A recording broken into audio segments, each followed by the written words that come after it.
The concept of God in Islam. It is a known fact that every language has one or more terms that are used in reference to God and sometimes to lesser deities.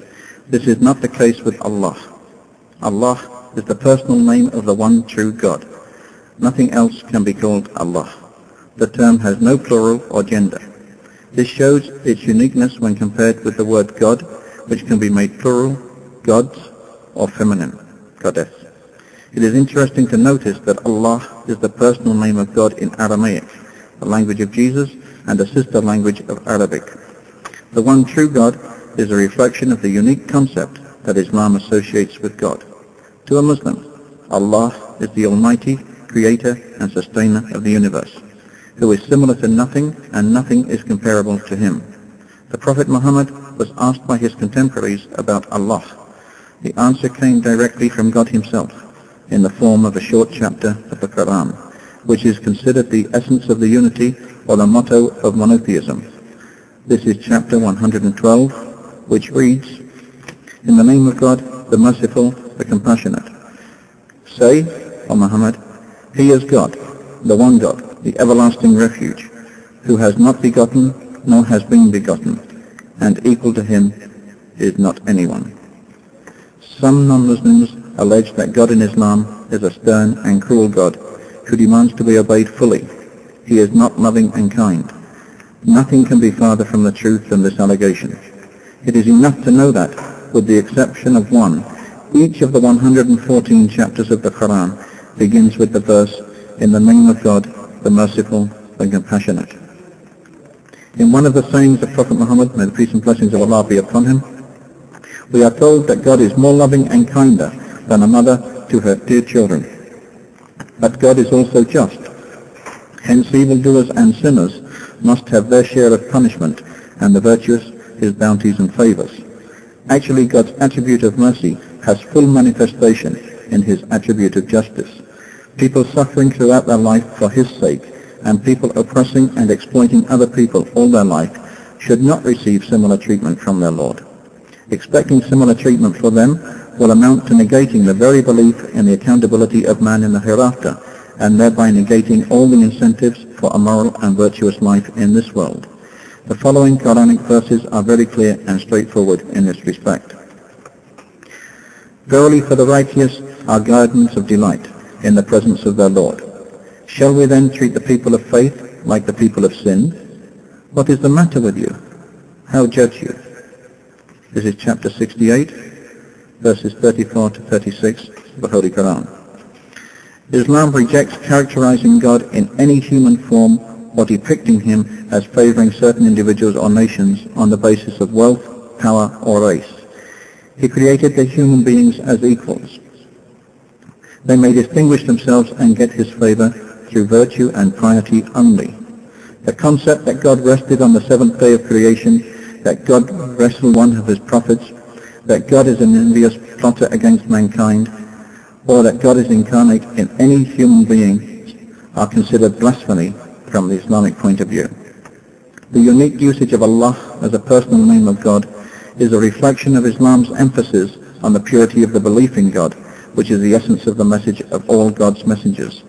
Because of this, Islam considers associating any deity or personality with God as a deadly sin, which God will never forgive, despite the fact He may forgive all other sins. The Creator must be of a different nature from the things created, because if He is of the same nature as they are, He will be temporal and will therefore need a Maker. It follows that nothing is like Him. If the Maker is not temporal, then He must be eternal. But if He is eternal, He cannot be caused. And if nothing caused Him to come into existence, nothing outside Him causes Him to continue to exist, which means that He must be self-sufficient. And if He does not depend on anything for the continuance of His own existence, then this existence can have no end. The Creator is therefore eternal and everlasting. He is the first and the last. He is self-sufficient or self-subsistent, or, to use a Quranic term, Al-Qayyum. The Creator does not create only in the sense of bringing things into being. He also preserves them and takes them out of existence and is the ultimate cause of whatever happens to them. God is the creator of everything. He is the guardian over everything. Unto him belong the keys of the heaven and the earth. No creature is there crawling on the earth, but its provision rests on God. He knows its lodging place and its repository. Attributes of God. If the Creator is eternal and everlasting, then his attributes must also be eternal and everlasting. He should not lose any of his attributes, nor acquire new ones. If this is so, then his attributes are absolute. Can there be more than one Creator with such absolute attributes? Can there be, for example, two absolutely powerful creators? A moment's thought shows that this is not feasible. The Quran summarizes this argument in the following verses. God has not taken to himself any son, nor is there any God with him. For then each God would have taken off that which he created, and some of them would have risen up over others. And why? Were there gods in earth and heaven other than God? They, heaven and earth, would surely go to ruin.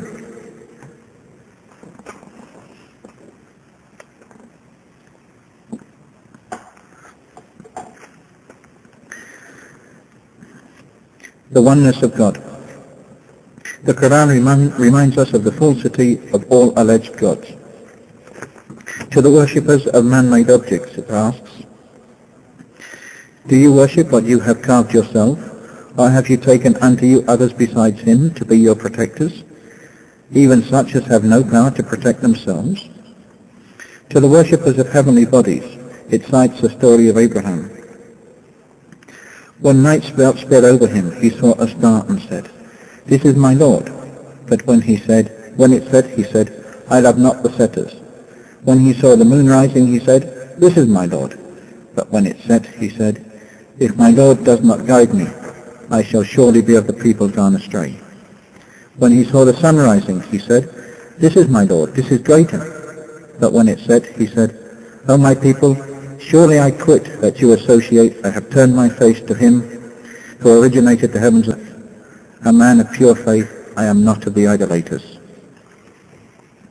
The attitude of the believers.